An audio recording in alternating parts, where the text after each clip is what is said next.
The Moon is often described as having divine, feminine energy, the female counterpart to our Sun. It is a source of cosmic phenomena, providing us with beautiful eclipses, changing tides, and hopefully a future staging point for missions to Mars and beyond.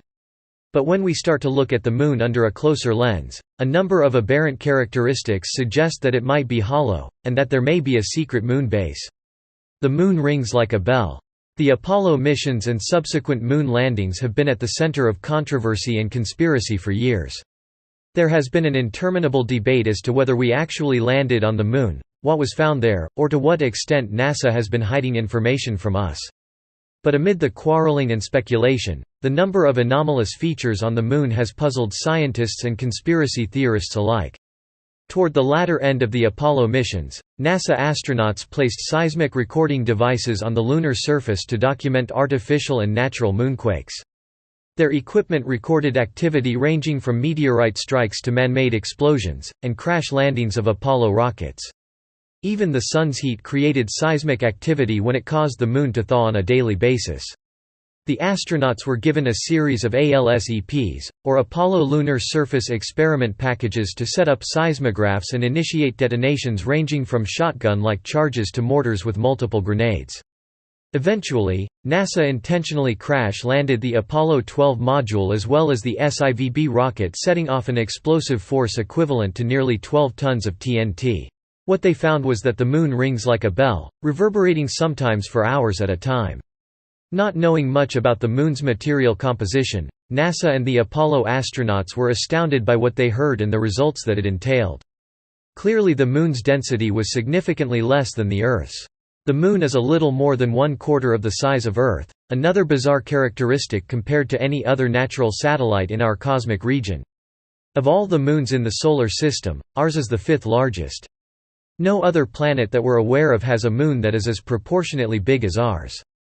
All other planets with moons that size are massive gas giants.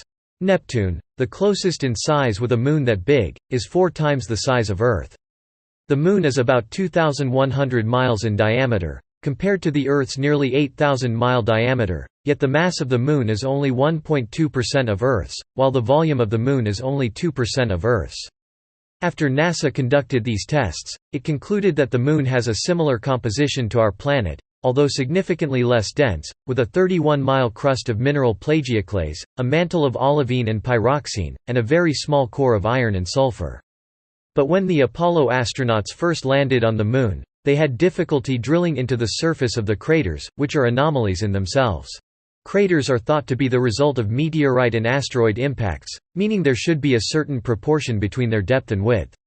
Instead, many wider craters have similar depths to significantly narrower craters, with some even appearing convex. And when astronauts attempted to drill into the craters, they were barely able to penetrate the surface, discovering processed metals like brass, mica, and pure titanium. The Moon is a spaceship, a secret moon base. In 1970, 2 Soviet astronomers had been studying the satellite and theorized that it was likely a hollow moon put in place by a highly advanced extraterrestrial race. Their theory was based on these observable anomalies, claiming the Moon was an artificial shell that had been inhabited internally for years. While it might seem far-fetched that we are being surveilled by an extraterrestrial race on the Moon, or that a hollow moon may have been intentionally placed in Earth's orbit as a secret moon base, there are a plethora of inexplicable facts about its relationship with Earth. To this day, there are several theories that attempt to explain how the Moon ended up orbiting our planet, though none have been absolutely accepted, leading many to believe that the Moon is a spaceship. Without the Moon orbiting precisely where it is, it's possible that life on Earth wouldn't exist, or at least wouldn't have evolved to the point that it has. In fact, it is estimated that less than 10% of all terrestrial planets in the universe have an Earth-to-Moon ratio like ours, which provides the stability that is necessary to maintain a climate that can harbor life. The size of the Moon is such that it affects our axial tilt or the way that the Earth wobbles on its axis, changing by a single degree over the course of thousands of years. This relegation to 1 degree of movement is necessary for climatic stability. Without the Moon's balance, the Earth could tilt as much as 85 degrees every million years or so, causing drastic changes. This would adjust the orientation of the Earth to the Sun so significantly that the Sun would shift to be situated directly over the poles rather than the equator where it currently is. Life could not evolve during such radical shifts.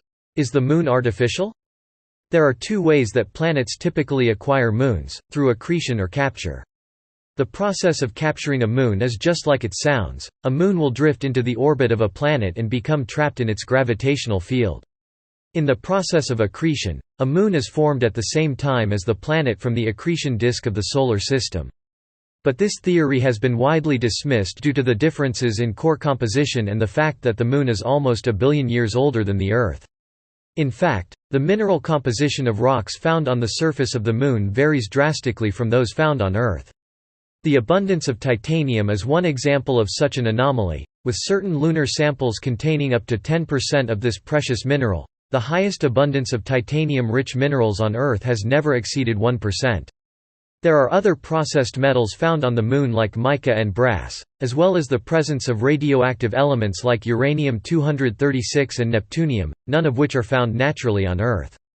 These moon rocks brought back from the Apollo missions presented another surprise: they were magnetized. Scientists were baffled, having previously assumed that the Moon never had a magnetic field. The Earth's magnetism is thought to be the product of an internal dynamo, in which the rotating, convecting, and electrically conducting liquid iron in the core generates the field. However, the Moon wasn't believed to have a core large enough to generate this type of dynamo mechanism. Hollow Moon proof.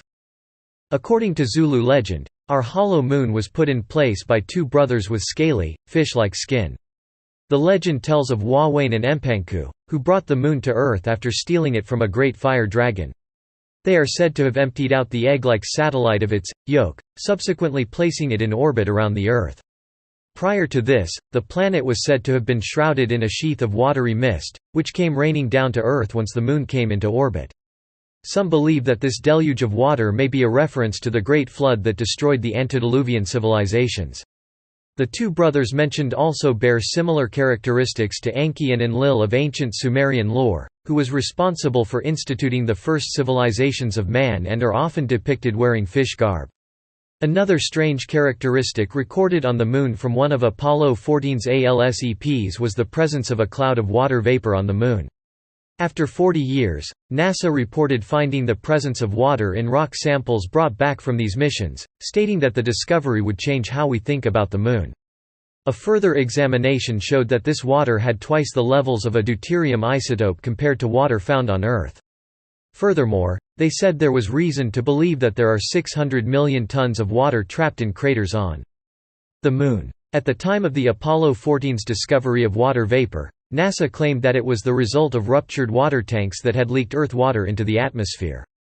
This cloud of vapor covered 100 square miles and lingered for 14 hours before dissipating, making NASA's explanation improbable, considering the tanks they were referring to only contained between 60 to 100 pounds of water. NASA also claimed that the water from the ruptured tanks simultaneously burst, though they were over 100 miles apart. Why would they make such an absurd claim, and why did it take 40 years to analyze and discover water in these rock samples brought back from the Apollo missions? Could the water be coming from an internal source, perhaps one that NASA doesn't want us to know about?